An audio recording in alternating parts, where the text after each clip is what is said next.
One second, you're enjoying your day off. The next, your phone buzzes. A window's been broken at home. You're miles away. In 1 second, everything can change. That's why ADT's professionally installed security systems monitor your home 24/7. They're backed by the most company-operated monitoring centers in the industry, so you're always supported during an emergency. When every second counts, count on ADT. Visit ADT.com to learn more.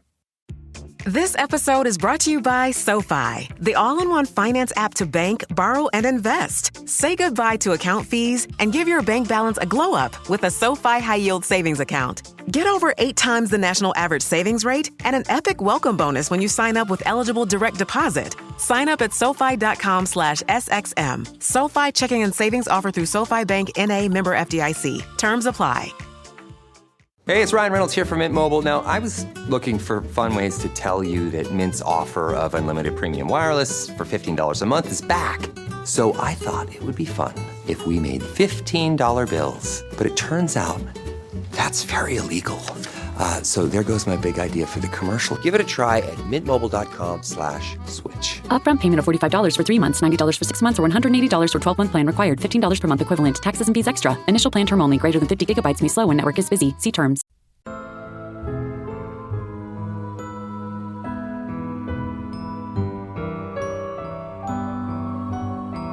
Hello, welcome to Morbid. It's Memorial Day Morbid. It is. Right? Yeah. That's a holiday. Yeah, it's this holiday. It is. It's the holiday that's here. Not today, but like this weekend. It's the holiday weekend. It's the holiday season, except Say it's holiday not. again.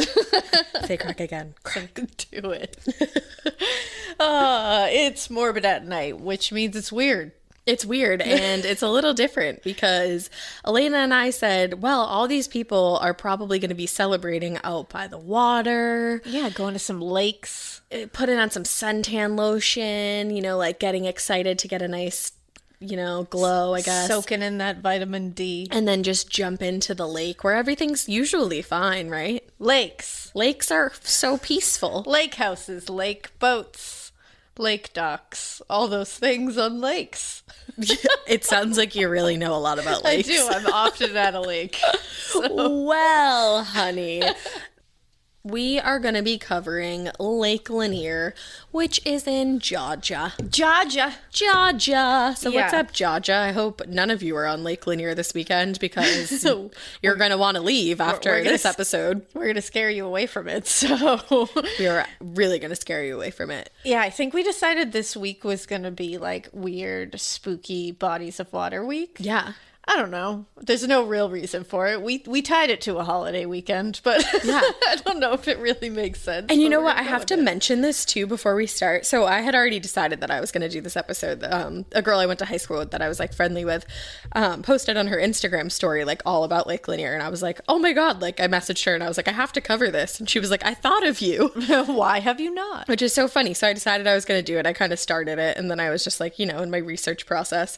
And somebody on Twitter was like, hey, like you guys should consider doing an episode on Lake Lanier. And I was like, are you in my brain? Like, it's a sign.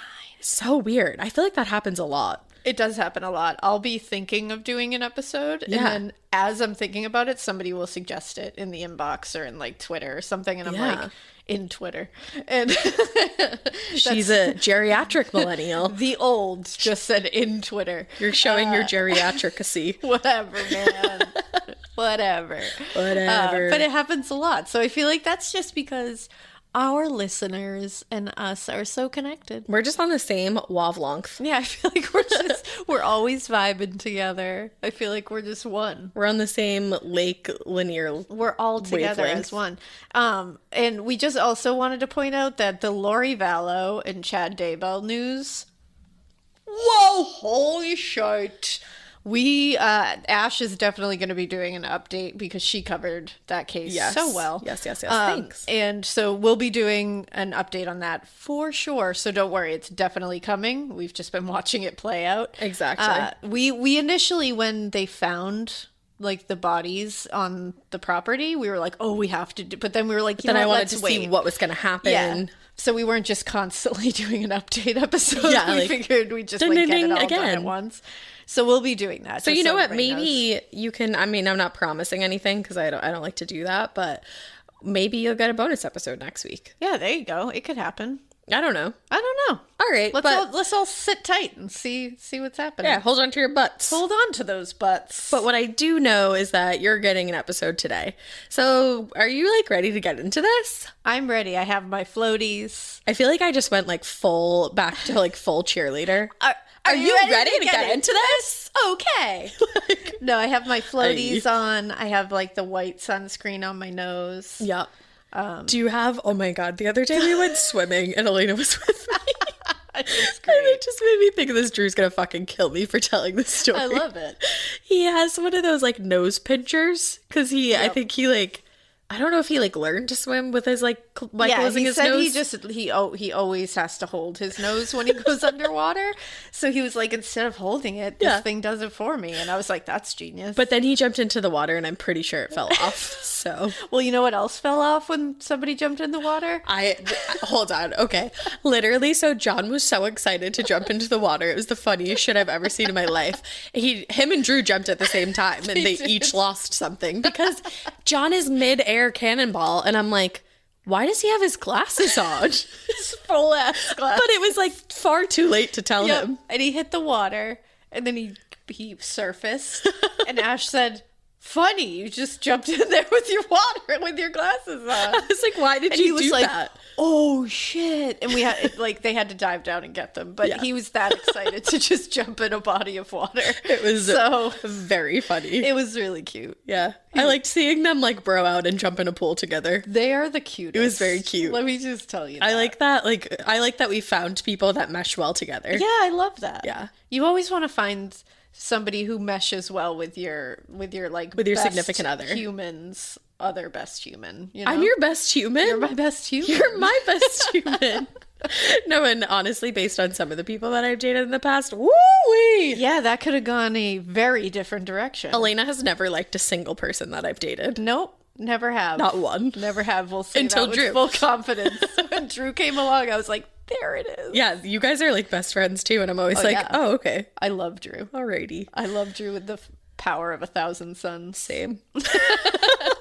All right. Well, let's get into it. Lanier. Lanier. I always say Lanier. I do too. I looked it up before because I knew I was going to fuck it up. But I know why. I'm the worst. Yeah, Lake Lanier is fucking wild. Like any article you read about Lake Lanier will tell you that it was a very controversial project even from the start. I love a controversial project. Oh, but yeah, you are a controversial project. I am a controversial project. But for years, like before they even broke ground, the U.S. Army Corps of Engineers wanted to make a man-made lake. There's a few reasons that they wanted to do this.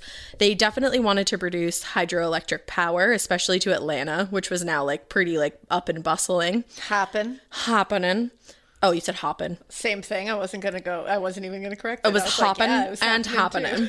They also wanted to protect downstream areas from flooding, use the lake as a reliable water supply, and also use it as a fish and wildlife management support. So that was on their PowerPoint presentation that they put together. I love that. There was many things that halted this project even beginning in the first place. It was kind of almost like the universe was like, no, girl, don't do it, girl. Like, that's what the universe said. She was like, the universe no, it's not going to go well. The universe is out of breath. Yeah, but she is because she was yelling. So the Great Depression actually put the project on hold for a while. But in that little blip. Yeah, that'll do it. That'll do it. That Great Depression. Always puts your plans on hold. Really put a damper on a bunch of shit. It did. It's like, we can't continue today. It's the Great Depression. They were like, we can't spend like $47 million on making this lake because there's not $47 million even circulating right now. No, so it's not going to look good. But in 1947, they did get the go-ahead to build the Buford Dam and then go on to create the lake. Okay. However, there were a few problems. The first was that Florida, Georgia, and Alabama were all arguing about the logistics of what the lake would be used for and the requirements that it would consist of, because they all had like access to this water. There was like 2 water basins that met, and they were all in charge of it. I said that on purpose. I love it. Water basins. And then, so they got over that. And then once they got over that, no one was agreeing on what the lake should be named. Oh my God, they're so whiny.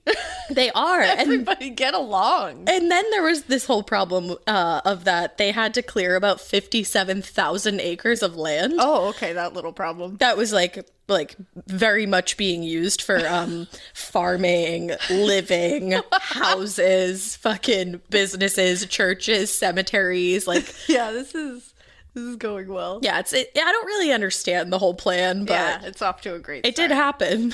And they finally broke ground on March 1st, 1950. And actually more than 5,000 people attended this like groundbreaking event. And I mean like actual groundbreaking. Literal groundbreaking. Not like Miranda Priestley, like groundbreaking. A little different. Like literally breaking the ground. Correct. Yeah.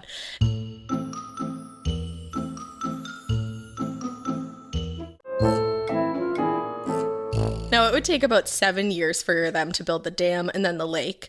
And for a long time, like I said, like nobody could agree on the lake's name. So it just went unnamed for a long time. Ooh, I love that. And then finally, they decided to name it after this like wonderful guy named Sidney Lanier. Oh. He wrote like this awesome song called the Song of the Chattahoochee. He was a poet, obviously a musician, and he also was a Confederate soldier. Oh. 1 second, you're cleaning the gutters. The next, the fire alarm's blaring. Smoke billows out the window. In 1 second, everything can change. That's why ADT offers DIY security systems that let you monitor everything from the ADT Plus app. Their technology helps first responders find you in an emergency. So tackle your to-do list. Your home's protected. When every second counts, count on ADT. Visit ADT.com to learn more. Hey, it's Ryan Reynolds here from Mint Mobile. Now, I was looking for fun ways to tell you that Mint's offer of unlimited premium wireless for $15 a month is back. So I thought it would be fun if we made $15 bills. But it turns out that's very illegal. So there goes my big idea for the commercial. Give it a try at mintmobile.com/switch. Upfront payment of $45 for 3 months, $90 for 6 months, or $180 for 12-month plan required. $15 per month equivalent. Taxes and fees extra. Initial plan term only. Greater than 50 gigabytes may slow when network is busy. See terms. Oh, no. So the fucking worst. Like, sorry, Sydney, but you're not it. Cool. Now, it was also alleged that the sons of the Confederate veterans actually, like, asked that this lake be named after him. Damn. And it's... Guys, what the fuck? It was troublesome from the start. Yeah, the hindsight is 2020, I suppose. Certainly is. But I felt like that was a foresight. Bad choice. I feel like that should have been a little bit of foresight. Yeah. Yeah. I think everything leading up to the lakes thing should have been foresight. But so far, this is just like, what do you guys... Also, man-made lakes are weird to me. I don't get it. They're weird to me. Drew was telling me that there's one in Massachusetts. Yeah, there's quite a few. So it's like not like an uncommon thing. It's just strange to me, and I don't know why I feel like it's like I feel like it's completely up to the earth to make lakes. Like I'm like you know I what put the that problem shit all is? on her shoulders. Mother Earth holds that burden for me. Is that like you need to make lakes? That's not. But she that's not did. me. She made Great Lakes. She made great ones. Actually. So.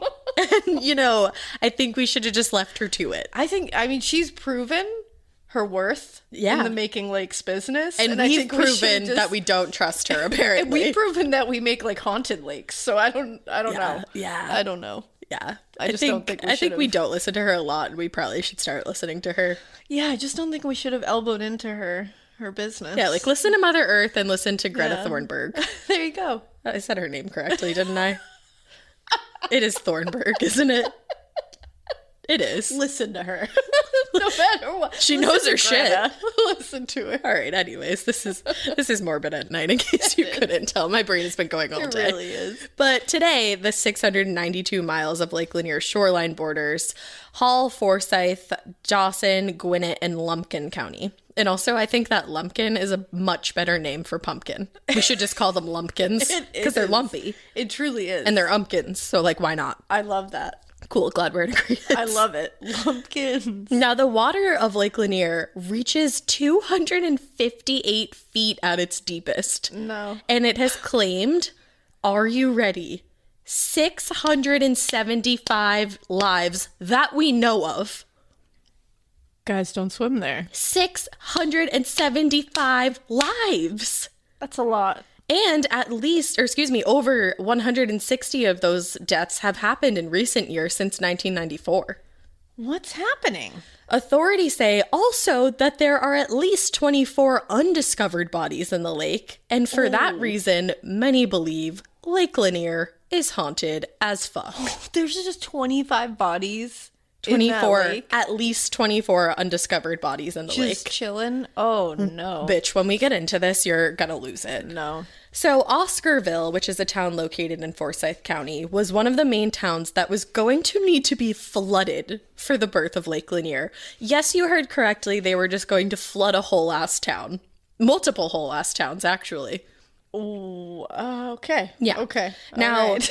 we have to talk a little bit about the history of Oscarville because, like, I think it also was a warning sign to just everybody involved. Yeah. It's located in Forsyth County, which probably sounds familiar to you if you heard our episode on Tamla Horsford. Mm-hmm. That's the county that she was from. The county is historically known for a pretty incredibly racist past. Yep. And in my opinion, I feel like it could have something to do with like the darkness surrounding Lake Lanier. Yeah. Because before the lake existed, there was an immense amount of racial tension in the area.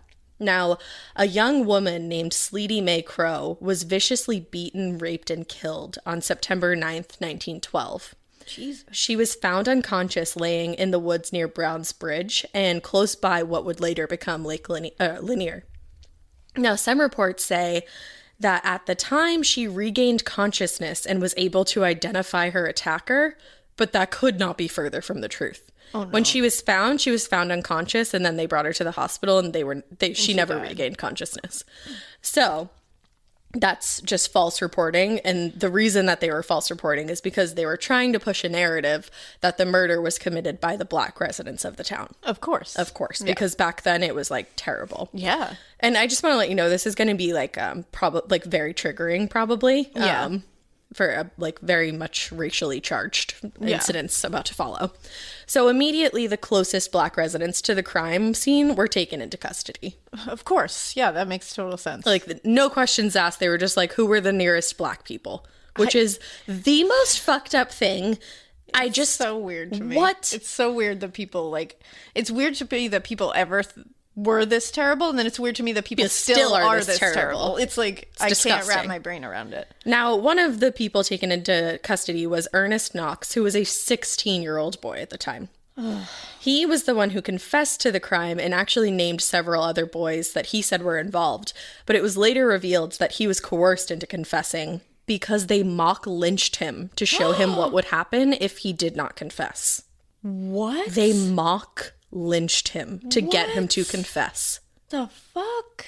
And like probably were like, this is what's gonna happen if you don't confess, and if you do confess, like you can avoid this. But yeah, that's exactly what they were doing. And as we've seen with like West Memphis 3 and shit, that's like, a thing. Real false confessions do happen under duress. Absolutely. You just don't know. Yeah, so they forced him to admit to a crime that I don't believe he committed at all. That's crazy. Now, instead of standing by knowing that something terrible was probably going to happen to these young black men sitting in jail now, the Sheriff Bill Reed just decided to go home and leave one deputy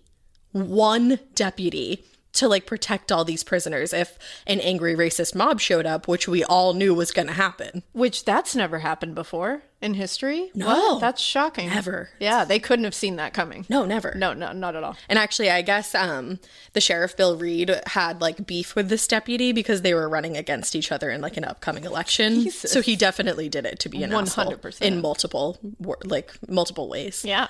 Now, Rob Edwards was another 24-year-old black man, and he had also been implicated in the crime, and he was in one of the cells that was guarded by that single deputy. Now, in his book called Blood at the Root, which I absolutely recommend reading, it's really good, Patrick Phillips described what happened when the racist mob showed up at the jail that night. He said, quote, "The lynching of Rob Edwards involved a very large crowd gathering outside the jail, dragging him out of the jail, beating him with crowbars, and then dragging his body around town behind a wagon. Then eventually his corpse is hoisted on a telegraph pole, and everyone in the crowd takes turns shooting into his body." There's very few times where I literally don't I can't even form words. No, because it's just, how the fuck do you do that to another human being who you full well know did not commit this crime. Like, you guys all know that he didn't. You're just just using him as a scapegoat and all these other boys as scapegoats.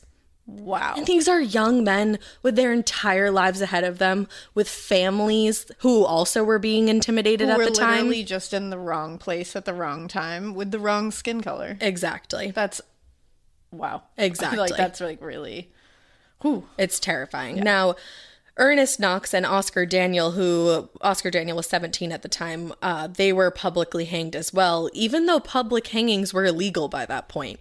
Now, of course nothing would happen. No, of course not. No. The night before the hangings happened, the blind that was built to shield people from seeing these hangings was burned down so half of the county's residents could come and see the next day. Oh. And they did. Oh. Yeah. So after Sleety May's murder, and the claim of another young woman that 2 black men raped her after breaking into her bedroom, white residents began just tormenting black residents in Forsyth County. These white residents called themselves night riders, and they would ride around shooting into the homes of any black residents that were still left in the county. Oh, I remember reading about this with the Tamla Horsford case, and when I was doing the research on the background of the town. My God. Or the county. It's like that. Not only are these human beings like that have done nothing. They own their properties, but it's also like you don't know if there's like children in those homes. Like they don't care. You don't care at all. They don't about care any of this. No. Like, that's truly outrageous. And not only were they shooting into their homes, they were killing their farm animals to intimidate them and obviously make them lose their money. And they did this until about 95% of the black community left the county. Yep. And then eventually more and more people left, to the point where there was only a handful of black people left, and they worked on a farm. Oh my God. Like, for a white man, obviously, which is just so fucked. And actually, to this day, I looked it up, and I believe the census that I looked at was 2019, I think. And by that point, Forsyth County only has a 4.4 black population. Yeah, because I remember it. I mean, not shocking. Not shocking, and absolutely but shocking. All at the same time. So the reason why that ties into Lake Lanier is that some people believe the lake was not only created for the reasons that I mentioned earlier, but also to kind of like just get rid of an incredibly dark past, just literally erase it by just submerging it in water. Yeah. As most of Oscarville was submerged by water when the lake was made. Only a few parts of Oscarville are actually around to this day. But it's like you're not burying it. You're just like adding another like weird dark layer onto it. Yeah. You know, like you're not going to be able to get rid of that bad energy. No, absolutely not. With some water, with 250 feet of water. Like, no, you're just adding a whole bunch of shit on top of it. That's exactly. All. And seep into there. It's all going to come out at some point, which we will find out. Now, the U.S. Army Corps of Engineers began offering property owners money for their land. And in total, it's believed about 700 families sold their land. They got about $30 per acre, which is shit for money. Yeah. But most of them regretted selling because they realized they weren't paid enough. And also, they were like, you can't put a price tag on my home that I like has my memories, my memories. And a lot of these, a lot of it was farmland. So these farms had been in families for generations and generations. Now, the first man to actually sell his property was an 81-year-old man, which I'm like, you took his home and he's 81. His name was Henry Shadburns, and he sold his 100-acre farm for $4,100. Today, that would be $45,000. Oh my God. For 100 acres of land. Holy today, shit. $45,000. Wow. Like, there's not even a word. Like, I was looking up synonyms for the word steal, and none of them felt appropriate. None of them felt like. I was like, steal, man. Stolen, like, robbed. Like, there's not even a word for that. Yeah,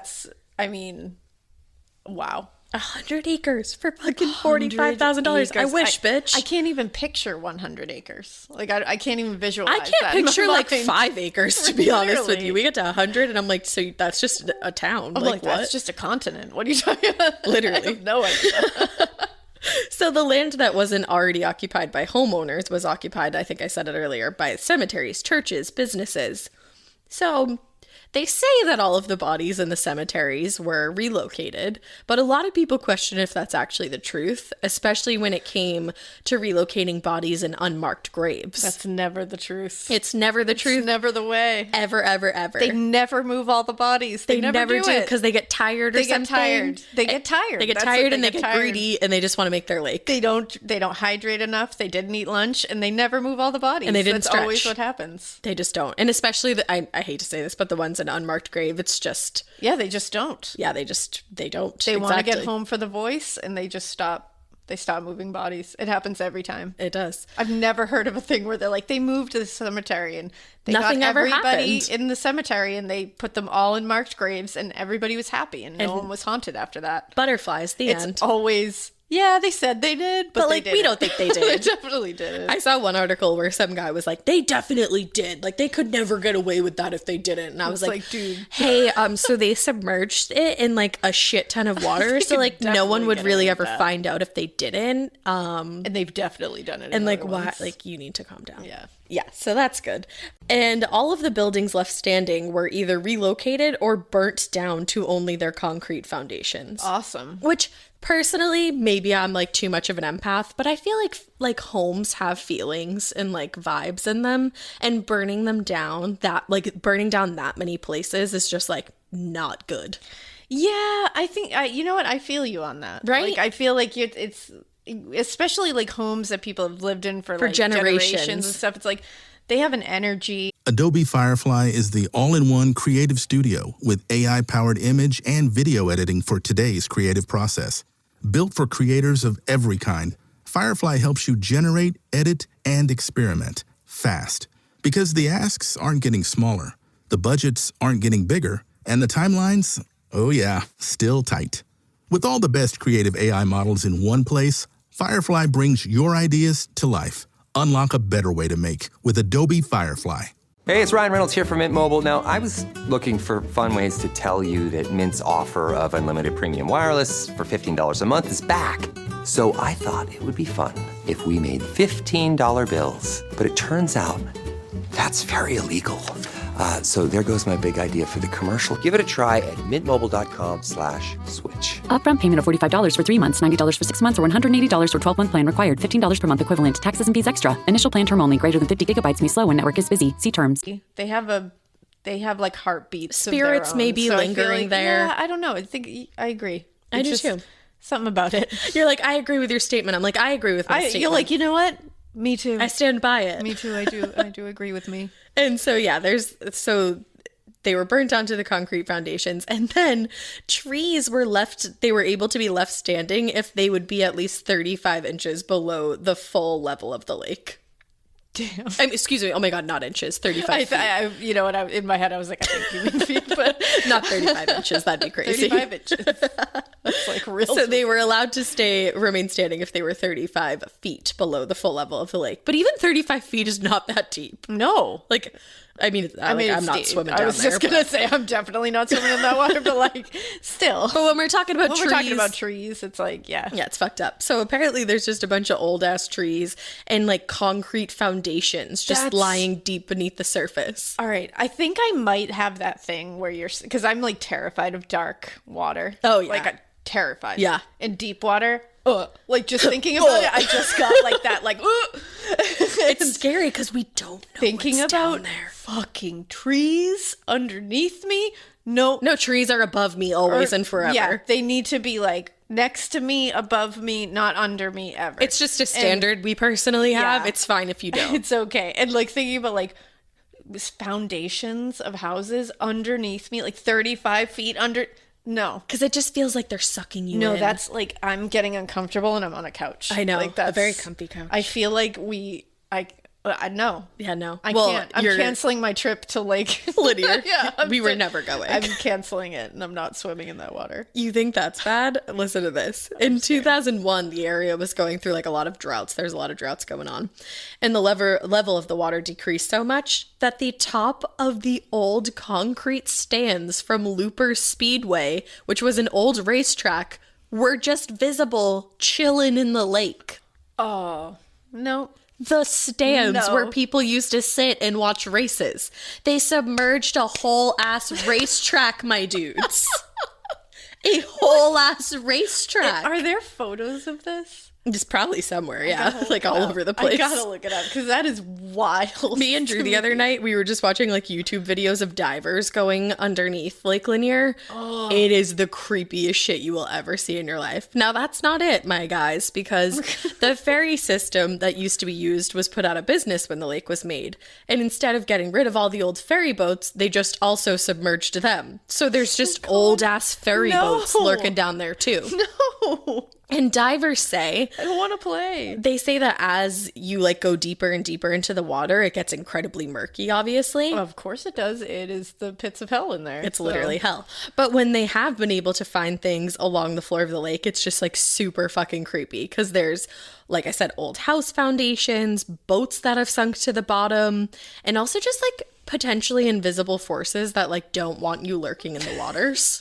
Also potentially the forces of hell that are just under there. Maybe. Ready to drag your ass down with them. Maybe. Potentially. Now this like really experienced diver guy was like, I want to check this out for myself. His name was Buck Buchanan, which I'm obsessed with. Buck, what's up? Buchanan. He said, quote, "You reach out into the dark and you feel an arm or a leg and it doesn't move. That's creepy."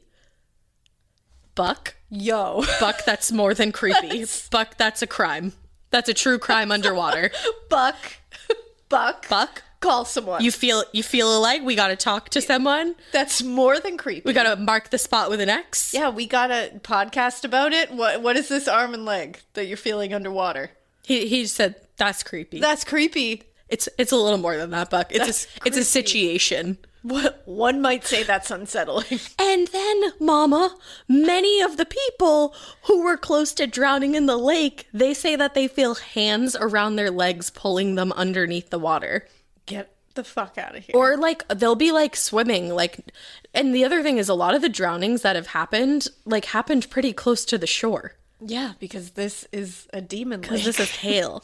But it's like people will say that they're like swimming and they're totally fine. And then suddenly like they just like all the breath comes out of their lungs and they just like can't breathe. And then invisible forces pull them under. So like, I don't know why you guys are still going in this lake. Why are you swimming to be honest with you. Stop swimming in this lake.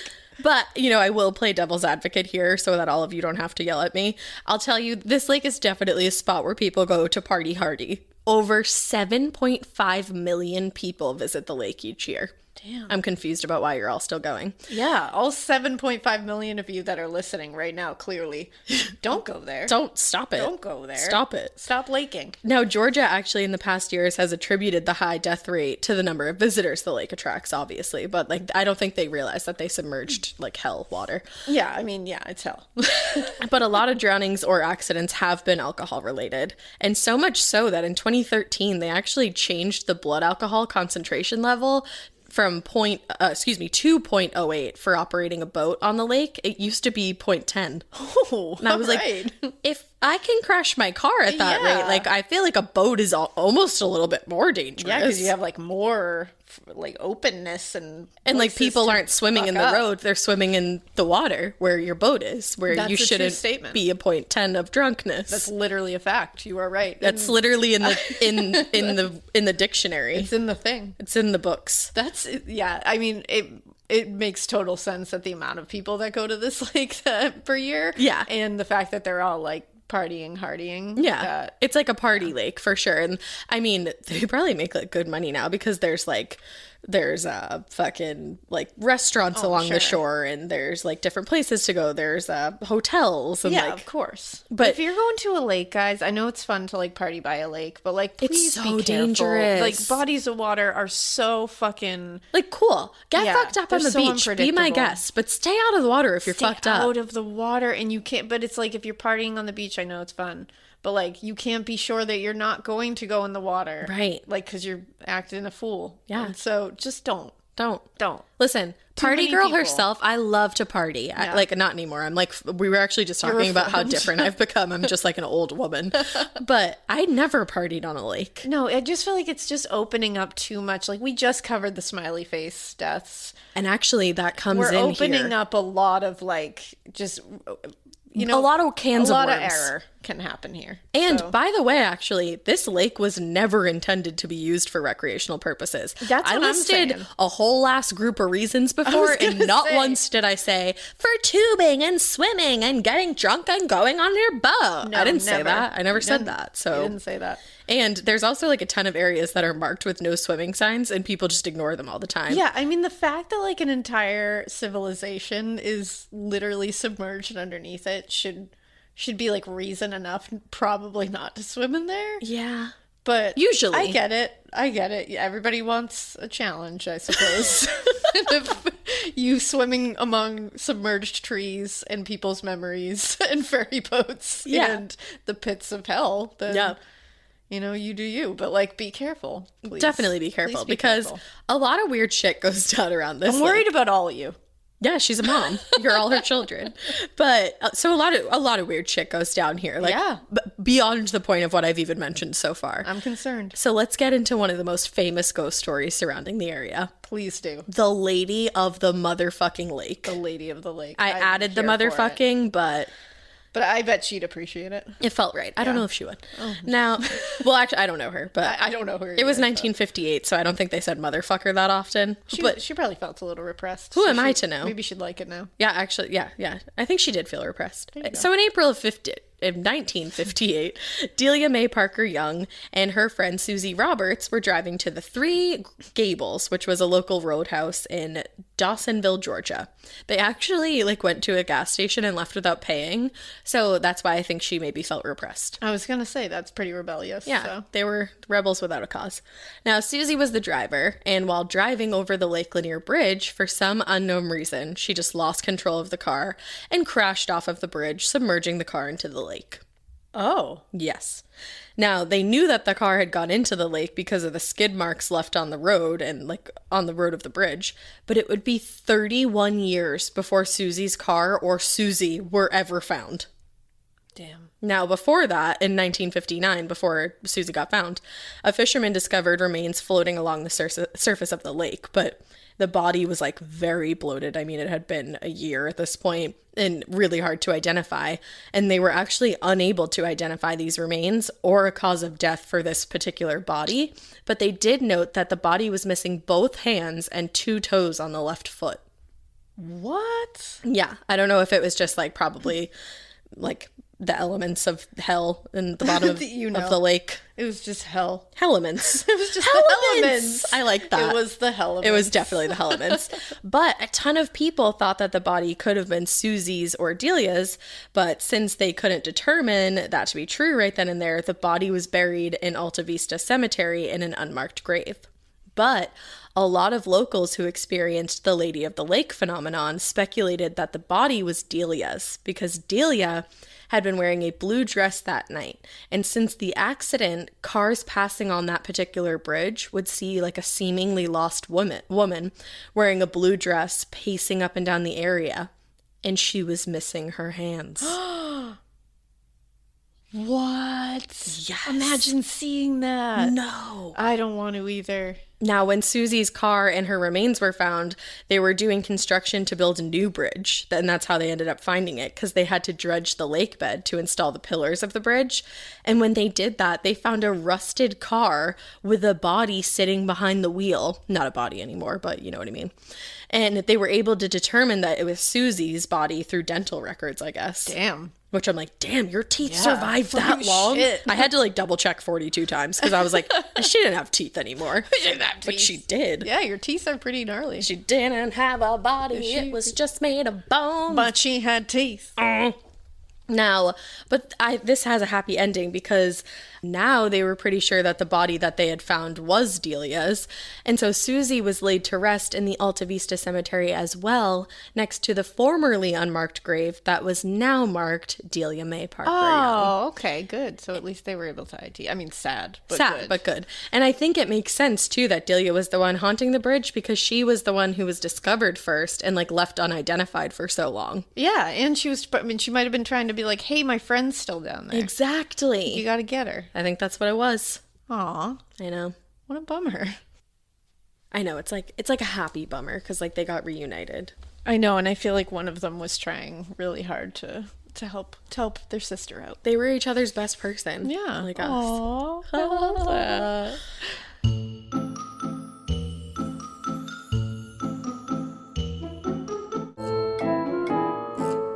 All right, well, the next urban legend is that of the floating raft, which has been seen by multiple people in the lake at night. Okay. So this is how it goes. They see like a shadow figure just like sitting on the raft and holding a pole to steer, like basically like to use the ground to like zhuzh forward. To zhuzh forward. You know, as one does. And a lantern they're holding to see in the dark. Yeah, that sentence structure was just perfect. It was, and that's a very normal thing to see in the dark to me. Yeah, always. A shadow figure with a lantern and a pole zhushing themselves forward on a lake. Seems pretty chill. Except it doesn't at all. No. Because there were two fishermen one night that saw the raft in the distance, and they were out fishing at like 1 a.m. Yeah. And it was like a pretty cold night. I mean, I don't really understand why they were fishing at 1 a.m, but like insomnia, I guess. Get it? And it was like a cold night. It was like, I guess, in the middle of fall. And they probably weren't really expecting to see too many other people out there doing the same thing. I wouldn't. Me either. I wouldn't be there in the first place, but, you know. That's neither here nor there. Correct. But they spotted the man, and right away they were confused because the lake, the part of the lake that they were sitting on, and like he was pretty like sitting on as well, was about 45 feet deep.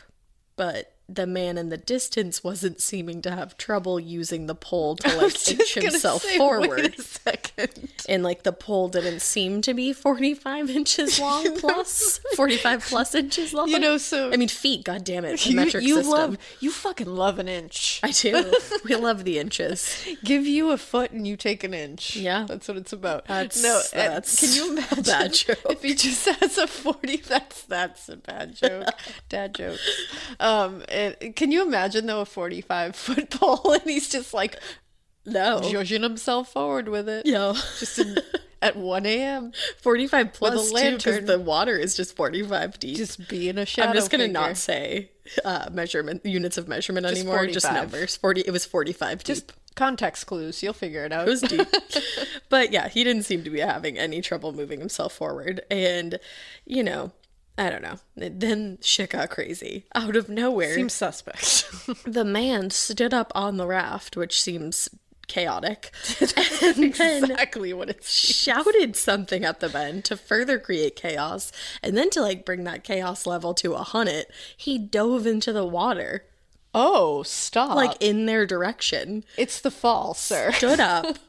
Yelled something and then dove into the probably freezing cold water. The freezing cold hell water. Hell water.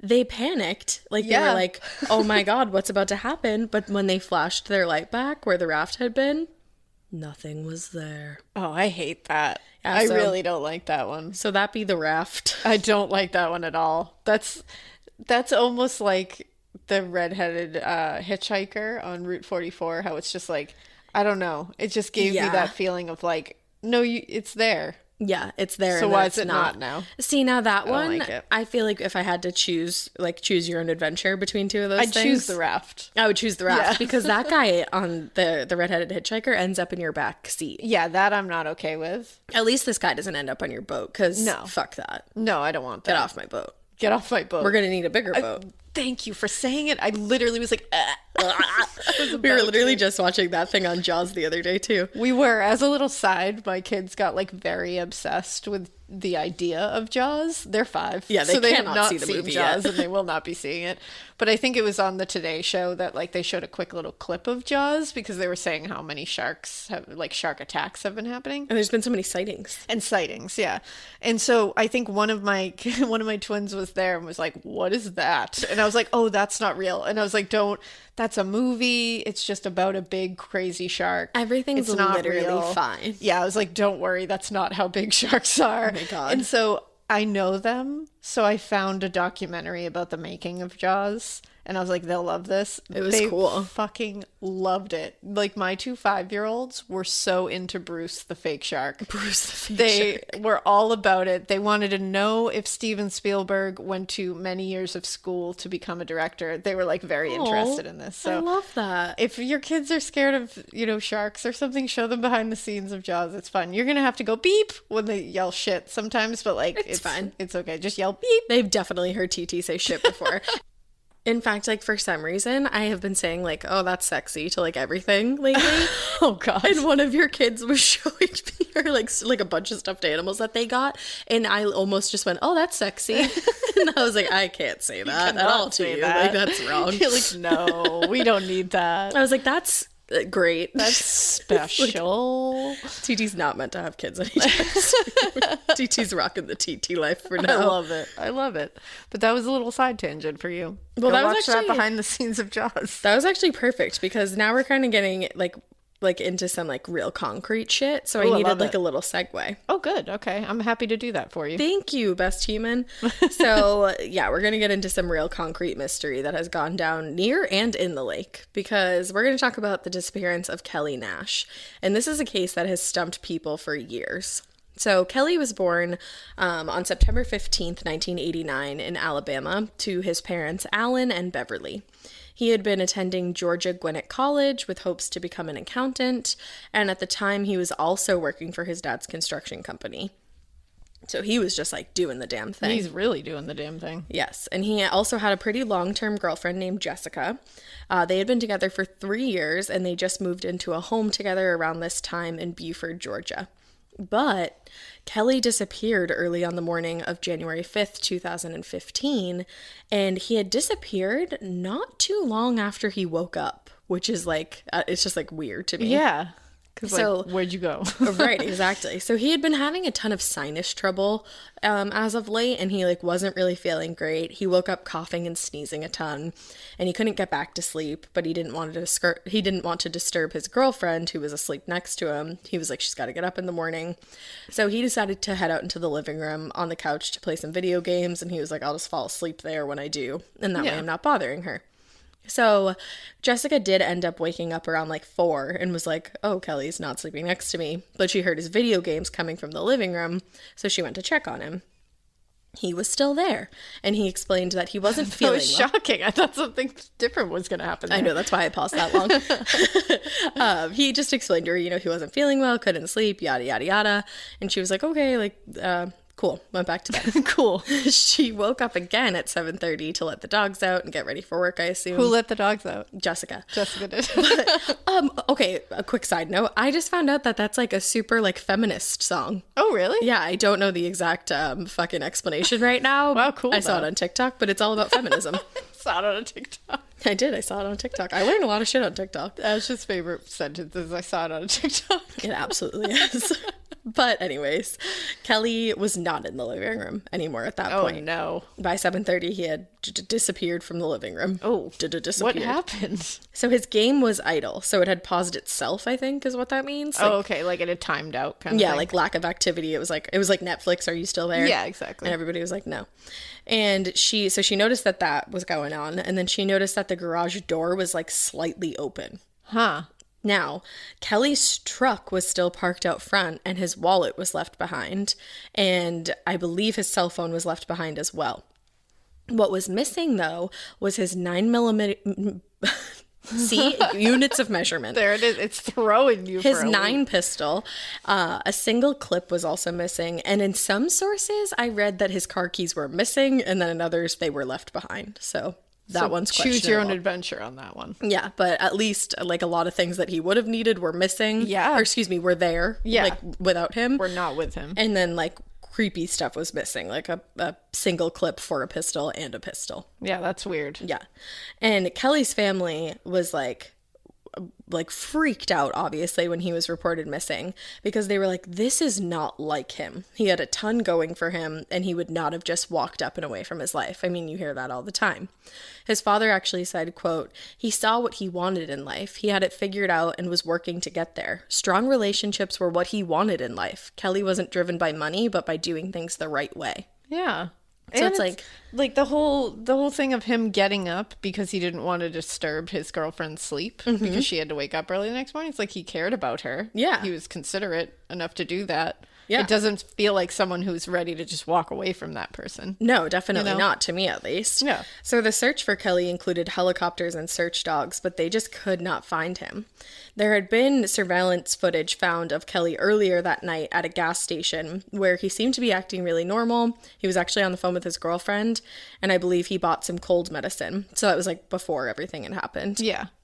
But they released it because it showed what he was dressed in. He was dressed in pajama bottoms and a dark colored shirt. And that was also the last thing that Jessica had seen him wearing before he went missing. And then there was also footage of someone walking by that same gas station in the early morning hours around 4:30 a.m. The footage is like too grainy to really make out any appearances, but strangely enough, there was also an arson that went unsolved at the gas station that same night. Huh. So he Some went weird missing, grainy, weird footage where they were like, I don't know if that's him, and then there was an unsolved arson. Yeah, that's just a lot of weird stuff. Super duper weird. Now, the body of 25-year-old Kelley Nash was found about a month later on February 8th, 2015. A fisherman discovered him in Lake Lanier. I know, I almost said that too. Because I'm looking at it and it's Lanier, so I want to keep saying like Lanier. Yep, that's exactly what my brain does. Lanier. Okay, a fisherman discovered him in Lake Lanier by Shadburn Ferry Boat, about 2 miles from his home and not far from his father Alan's home, who lived on that same road. Oh. Which I assume is actually named after that guy who sold his land earlier. Yeah. Now, they were able to identify Kelley because he was wearing the dark shirt and the pajamas that his girlfriend said and that we had seen at the gas station. Mm-hmm. And he also had some tattoos that were able to be used to identify him. Now, at first, they didn't realize it, but upon like the medical examination, he had one single gunshot wound, rumored to be to the head, but you cannot find like concrete evidence that where this no confirmation. There's no confirmation of where the gunshot wound was. Huh. And I have searched far and wide. I want to see that autopsy report. I typed in Kelley autopsy. I did it all and it did not work. Huh. And his gun that was missing from the house was never found. So while he was missing still, there were rewards of up to $50,000 for information. And during that time, his family hired a private investigator. But that kind of only deepened the mystery because his father said, quote, "This is the problem. We can't find anything bad that Kelley was associated with. While we've tried, you're trying to find a starting point.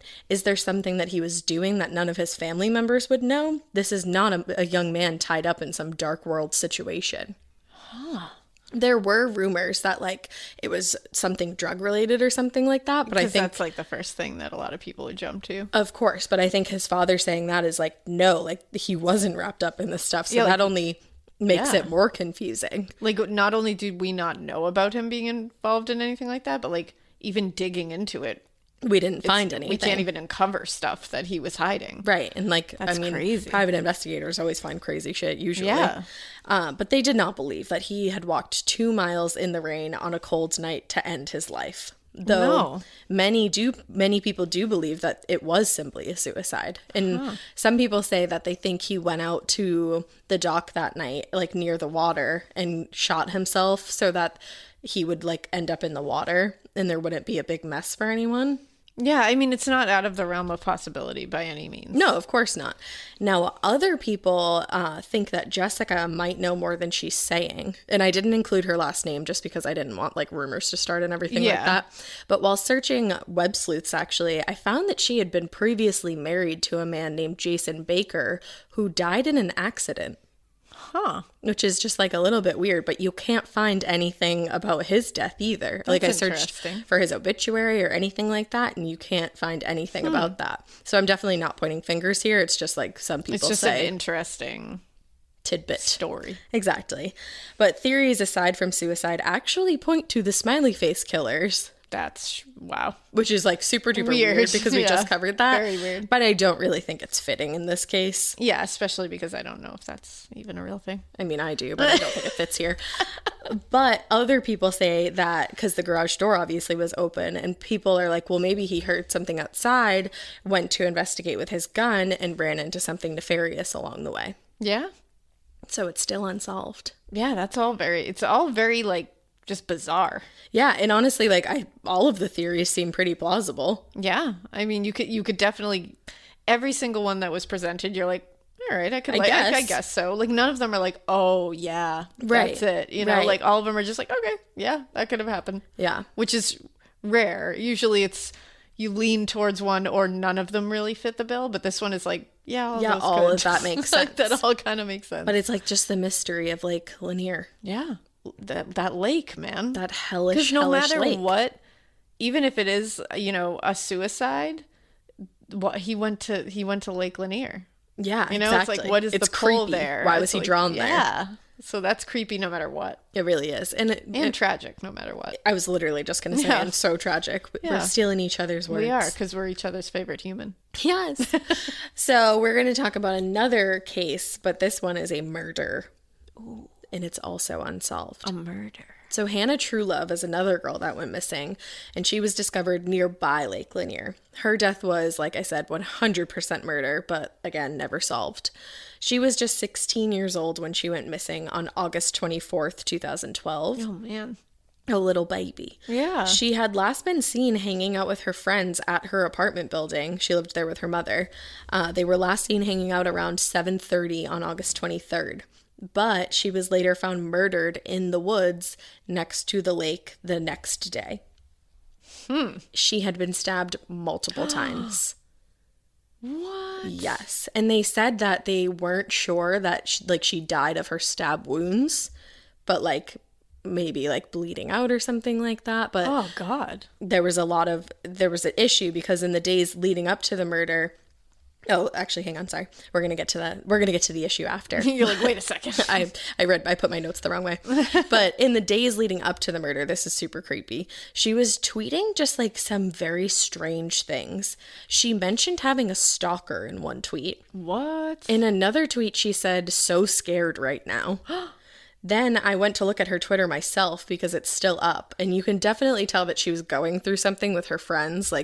She was tweeting about people being fake and oh, you know, I don't need you. Very 16-year-old very stuff. 16-year-old, going through some shit with friends. Yeah, and definitely tweeting about a boy as well. Again, very 16-year-old. Yeah. But mixed in all those tweets were some more creepy things quote, "I'm going to start driving to school again, mark my words." It's why? I feel like that means something. I'm not, yeah. I'm not comfortable walking to school. And then she tweeted, "I can't do this by myself." What? I can't. That to me sounds like I can't protect myself. Or I can't handle the stress of this myself. Situation. Right. So this is the part that I was saying, unfortunately, there was a really big storm the night that Hannah went missing. And when she was discovered, Lieutenant Dan Franklin said she was, quote, "laying under submerged water for a period of time." And so unfortunately, what that did is it washed away a great deal of our trace evidence and blood evidence. So that's why she did have multiple stab wounds, but they weren't sure if she died of those because they were none of them were really life-threatening. Yeah, and that water, man. Water really fucks up a crime scene. As really we found out last week and the week before. Exactly. Now, there were a few reports of suspicious cars in the area of the apartment complex that night. One was a 1990s to early 2000s four-door vehicle, believed to be either a Chevy or a Dodge, with front-end damage. And the investigator said of that they think the people in that car could have some pretty valuable information if they would just come forward. Wow. But so far I haven't seen anything of them coming forward.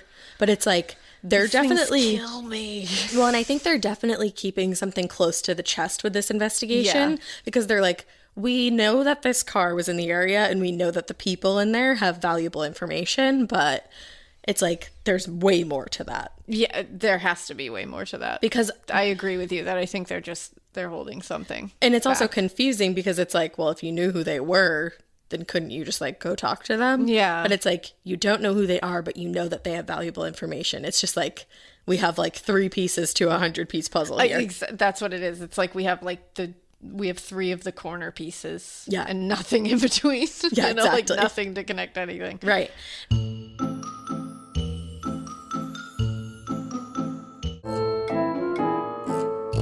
Now, Hannah had also been seen walking behind a teenage boy who had pulled into the apartment complex with 2 other teen boys in a silver car. Now, she was seen alive after that, but what was weird was that she had been walking with this boy behind the apartment, and it was where they ended up was not far from where she was later murdered. Okay. Which it's just like kind of weird, but weird, worth mentioning, but yeah. It doesn't sound like he had Yeah, anything. like it's not like the smoking gun, but yeah, it's weird. Now, her mother, Mona, says that her daughter was a, quote, funny, loving, compassionate child that did not deserve anything like this. And she thinks that whoever did this was someone who Hannah knew. Yeah. And she said she recognizes the possibility that it could be a random act, but she has a gut feeling that Hannah knew the person. Yeah, that's stalker stuff. And then stabbing is personal. It is. I mean, it's definitely... Obviously, like, there's times I was going to say, that's a tough one just because, so many people stab people and don't know them. That is true. But I think, like, when you connect it to the Twitter stalker stuff... and, something's a little off there. It Definitely. just feels like there was some nefarious dealings around her. And just, like, not even, like, the stalker stuff, but just the fact that she was clearly going through something at the time. And, like, there was seemed to be, like, arguing with maybe her friend group or something. I don't know. It just seems weird. It reminds me of like a Skylar Niece kind of situation. It does, and Twitter's involved, of course. And it's always weird to hear these cases where Twitter is a thing because like we deal with a lot of cases where like social media is not a thing yet, especially Twitter. So it's like it's always weird when like you can go back on these tweets. It is weird. See what state of mind somebody was in leading up to it. I actually did that with the Elisa Lam case and going through her Twitter. And like Tumblr and stuff. Oh my God. I actually just got chills because her Tumblr and her Twitter, I don't actually know I don't think I looked at her Tumblr, but her Twitter I looked at. And it just left me with this eerie fucking feeling. I looked at hers and like she had a Twitter. That's crazy. I looked at hers in like the middle of the night. Ooh. Hannah's I looked at like early in the morning, so it was a little less creepy, but very still creepy. And also she was beautiful. Of course. Like absolutely gorgeous. Her father said that he knows that 1 or 2 people saw what happened and he wishes that they would come forward.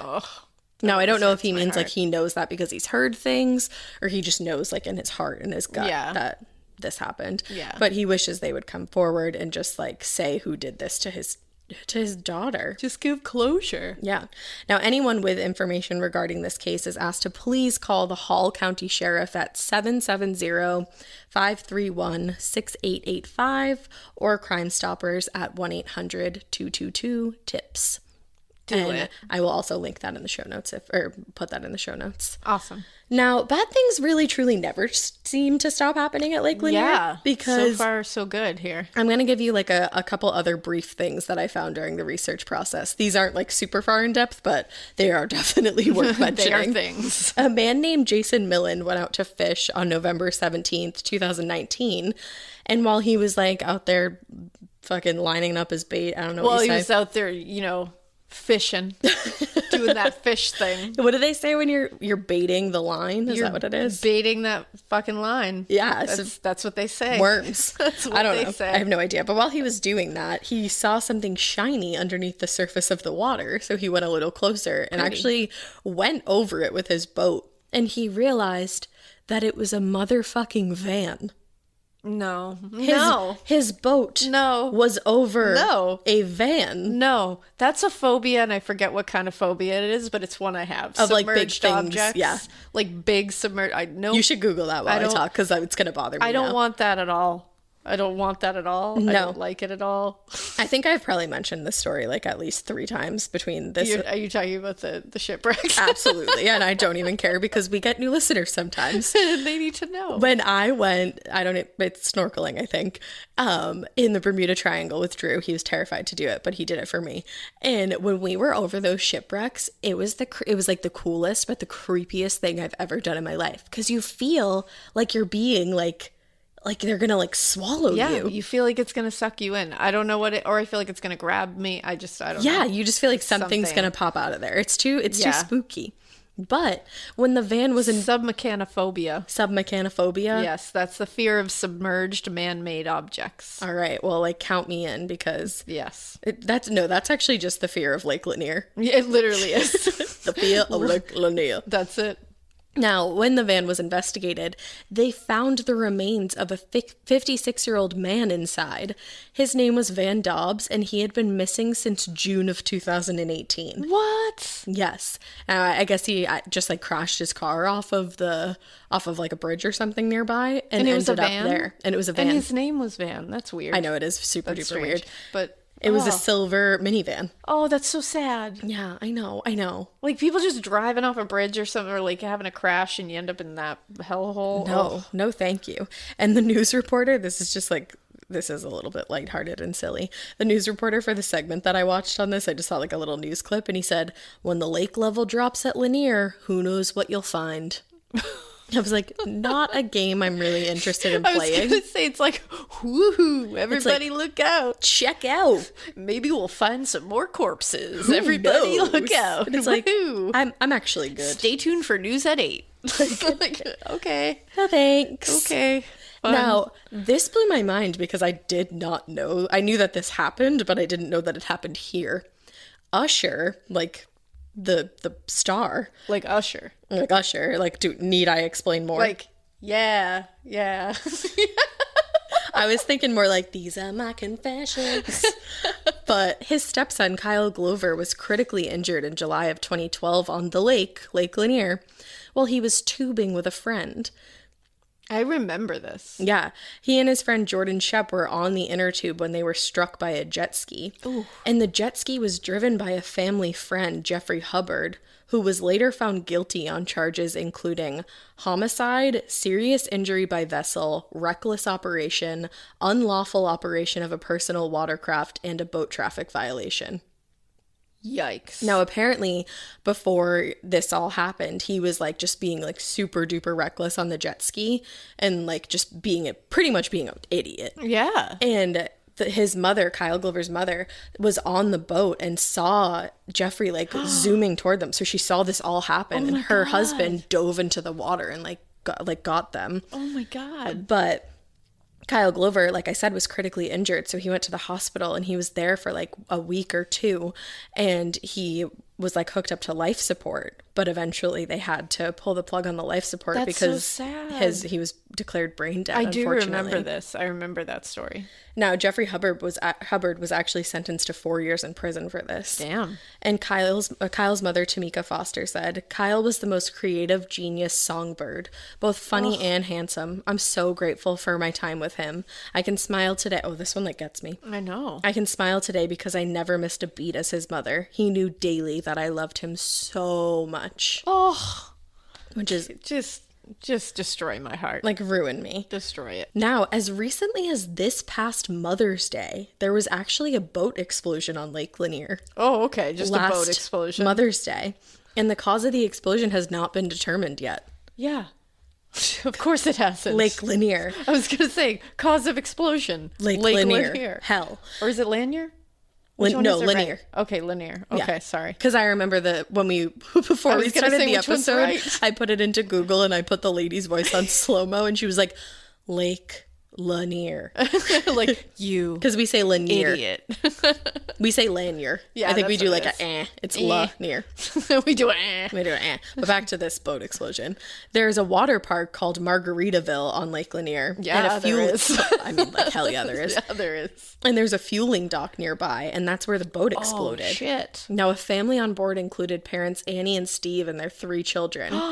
Taylor and Gunnar, who are 16 and 13 respectively, were actually airlifted to the hospital and have since been sedated so that they can get through the pain of their burns. They are expected to recover. But oh my God. I saw a report, the last report on this I saw was May 10th, I believe. And at that point, Taylor especially, she had the worst injuries, and she was expected to have to spend at least another week being sedated. Because I can't imagine the pain. Oh, I can't. I can't. Burns, I can't even put my brain in that place. No, I really can't. It's terrible. And this is a trigger warning. It involves an animal. Before I say this, their younger son suffered injuries and he's at home recovering now. And unfortunately, their dog was killed in the blast. Oh, that's so sad. Yeah. There's a GoFundMe that their lake family, as they're called. Stop it. They call each other their lake families. I love that. The lake family set up a GoFundMe for the medical bills, and I'm going to link that in the show notes. If you're able to help, definitely do your best. Yeah. I'm definitely going to. I was going to say I want to. Now, and I'm just going to end it here because it's a little more lighthearted. It's probably the most lighthearted that we've got on this. I hope so. There are reportedly catfish in the lake. Oh, shit, yeah. Whose size I have seen compared to 12-year-old children and Volkswagens. Oh. That's a fish the size of a Volkswagen. No, thank you. And also like a Volkswagen Bug, a Volkswagen Jetta. Bus, like which one? Which one we talking about? The legend no says, no matter what kind of Volkswagen it's not okay. swims by me, I'm going to be upset. It's simply not okay. I'm going to be upset. No, this is fucked.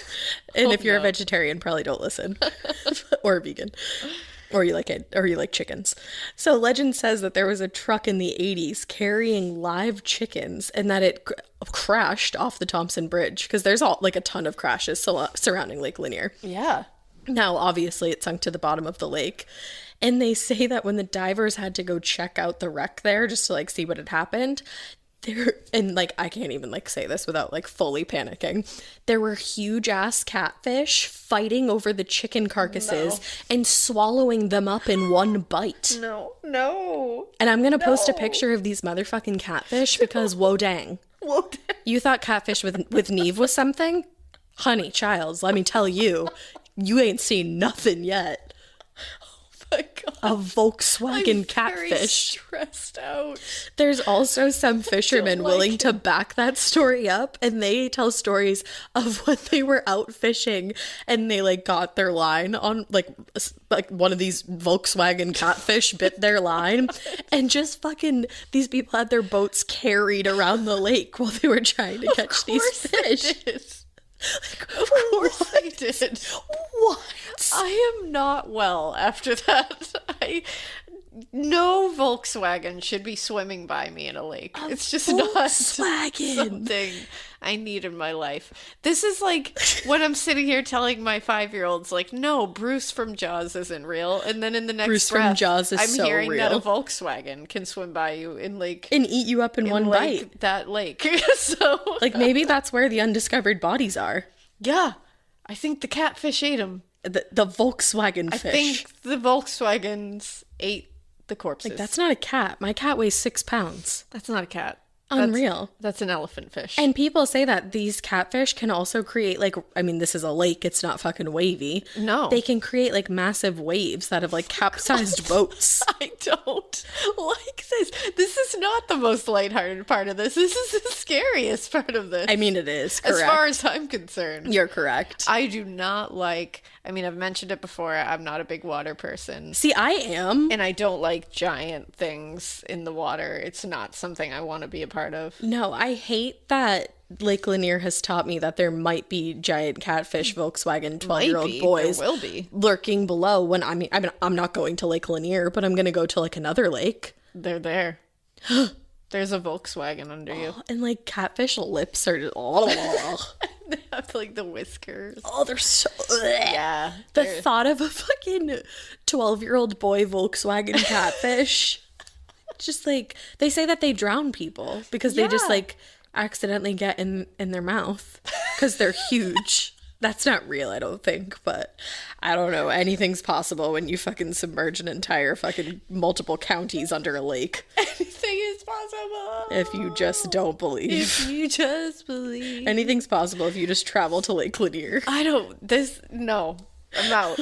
I'm out. I'm a land lover. Can we That's what I am. I think this is what we need to do. I think we need to reverse it. I think we need to put our thing down. I was just going to say I think we need to flip it, and I think we need to reverse it. I think we need to... I think we need Missy Elliott on the scene. Yeah.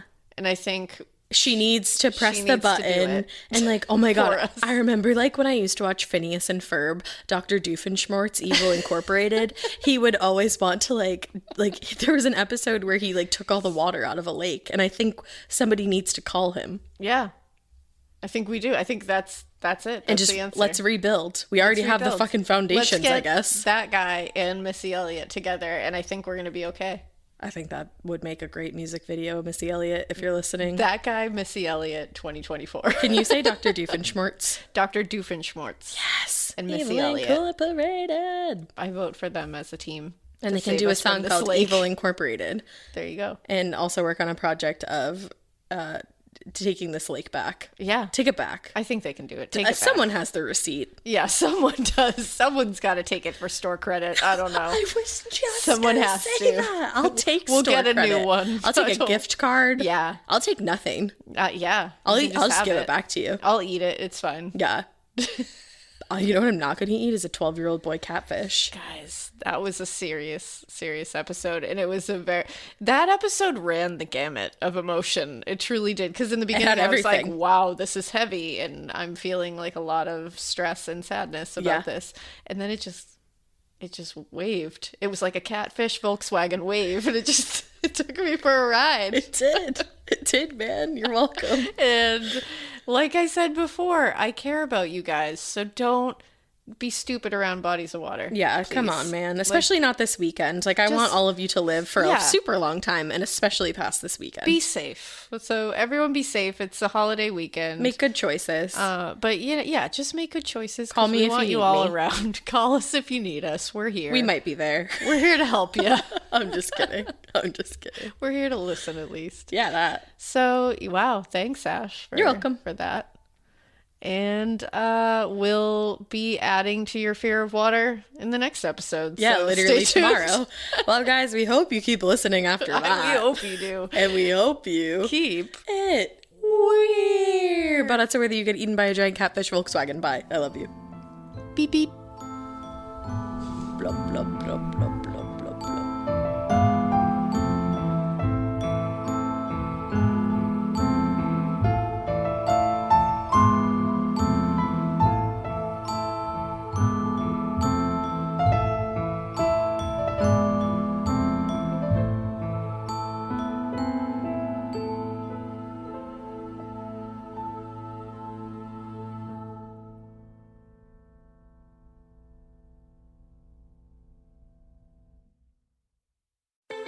Join me, Cyndi Lauper, with Chef Michelle Bernstein and Dr. Panico to talk about psoriasis and psoriatic arthritis, the potential connection and risk of developing permanent joint damage. Cosentyx secukinumab is prescribed for adults with moderate to severe plaque psoriasis 300 milligram dose and adults with active psoriatic arthritis 150 milligram dose. Don't use if you're allergic to Cosentyx. Before starting, get checked for tuberculosis. An increased risk of infections and lowered ability to fight them may occur, like tuberculosis or other serious bacterial, fungal, or viral infections. Some are fatal. Tell your doctor if you have an infection or symptoms like fevers, sweats, chills, muscle aches, or cough, had a vaccine or plan to, or if inflammatory bowel disease symptoms develop or worsen. Serious allergic reactions and severe eczema-like skin reactions may occur. Learn more at 1-844-COSENTYX or Cosentyx.com/Cindy. Still waiting in line? Again? That's time you'll never get back. Save time and money with Stamps.com. Over 4 million businesses have skipped the line with Stamps.com. Join them to save up to 90% off carrier rates from your computer or phone right now. Print postage for certified mail, registered mail, and packages in seconds. Then schedule a pickup right from your home or office. For a limited time, go to Stamps.com and use code PODCAST for a free welcome gift. Taxes and fees apply.